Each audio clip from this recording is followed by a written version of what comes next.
This is the next part of the video where I'm going to talk about the stuff I'm doing. It's pretty self-explanatory, but I'm going to go ahead and give a few explanations, and I'm going to try to make them a little bit shorter yet concise, so that the video doesn't last as long as it did in the other one. And I'll try to articulate what I'm saying because I'm wearing my retainer right now, and it might make my speech kind of sound funky. Okay, so here's the first video.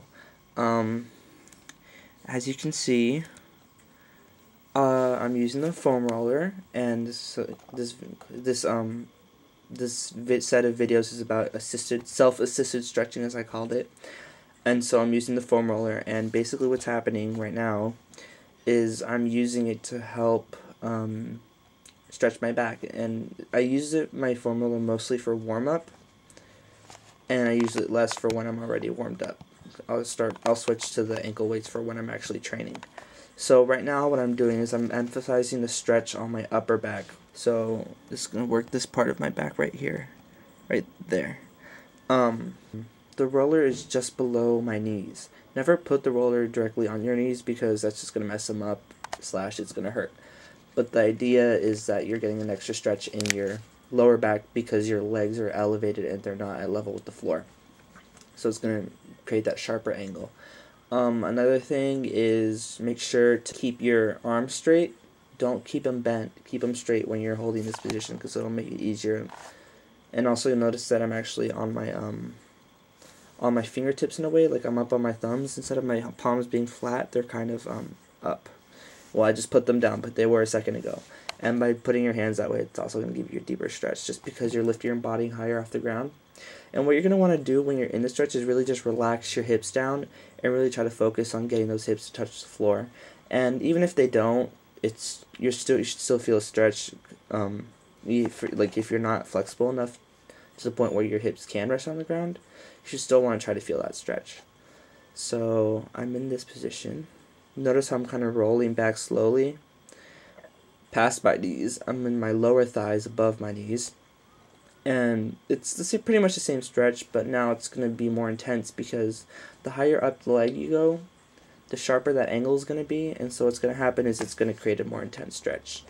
But the concept is pretty much the same. I'm not really doing it in this video, but you want to try to keep your shoulders down so you're not scrunching your neck like that. Okay, so if you notice now, I'm rolling it up. And this time I have my legs together. It's not very obvious. Maybe you can see it in the reflection. You'll notice that my legs are kind of together. And instead of focusing on my lower back, I'm actually working on my middle back. And by putting your legs together and also by bending your knees towards you, the way I'm doing, it'll actually help get a stronger stretch in your middle back, and it'll make it easier to isolate it. So it'll kind of naturally go into your lower back.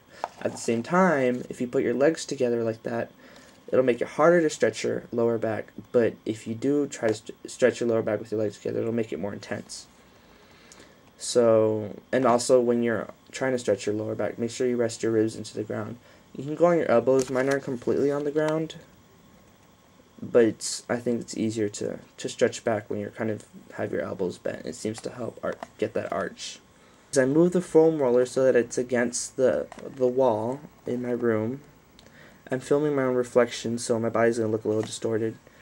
See, that's where the second part of the glass is, the mirror. And basically what's happening here is this is going to give you more intense stretch because not only are your legs lifted off the ground, but now your knees are bent, so it's actually going to make the stretch more intense. So in this case, if this is too intense for you, or if you find that you can't hold it or whatever, you can do the same exact stretch but without the foam roller so that your knees are just on the ground. And it's going to be pretty much the same concept, just less intense, unless, whatever. But everything applies. Just make sure your legs are an even width apart, and that you have your arms straight, that you have your shoulders down, which I'm not doing very well. Just kind of the basics, pretty much what I explained before. So this is probably one of my favorite ways of warming up. I I mean, I think it's one of the most cleverest ways of warming up that I've ever come up with. I feel I really want to take credit for coming up with this method of like stretching the back, but I really don't feel like I should, because I mean, I don't know if someone else already came up with this method, but I mean, I'm just pretty proud of the fact that I thought of it, because I think it's pretty awesome, and I hope you guys feel the same way, because it works pretty well, and it's awesome.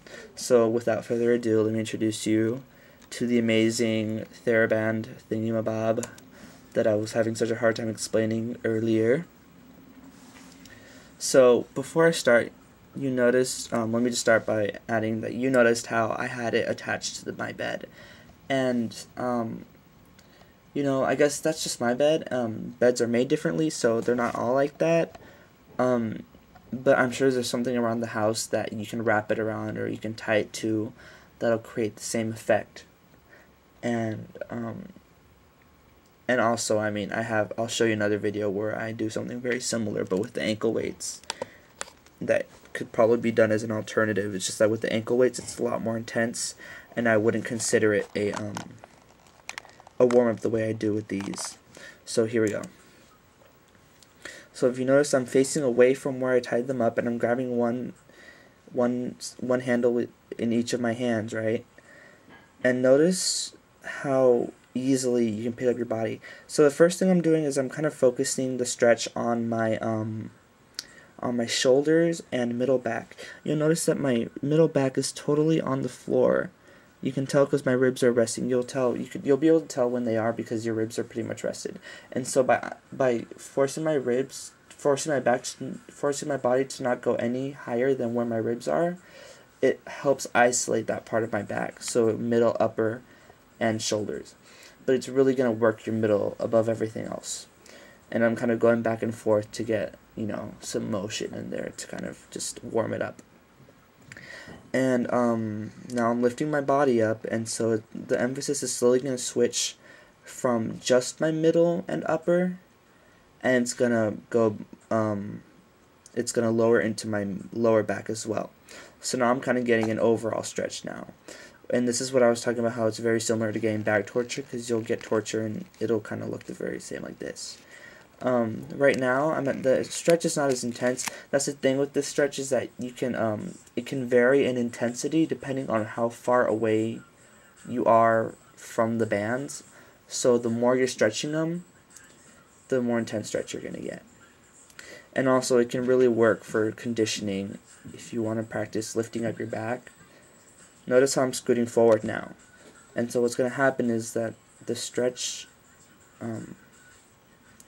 what's going to happen is that there's going to be more resistance in the bands because I'm pulling further away. And as a result, the stretch in my back is going to be more intense. I want to make sure you're in full control and make sure that your arms are in equal distance apart, and that the bands are equal length on the other side, so you're not pulling more on one side than you're on the other. That's the biggest thing with this. You have to make sure that they're even in that way. So once again, I'm stretching my middle right here. Notice how I'm kind of resting on the floor, and that's going to help isolate it. Look back too, because it's actually going to help your back bend more when you're looking back as opposed to looking forward.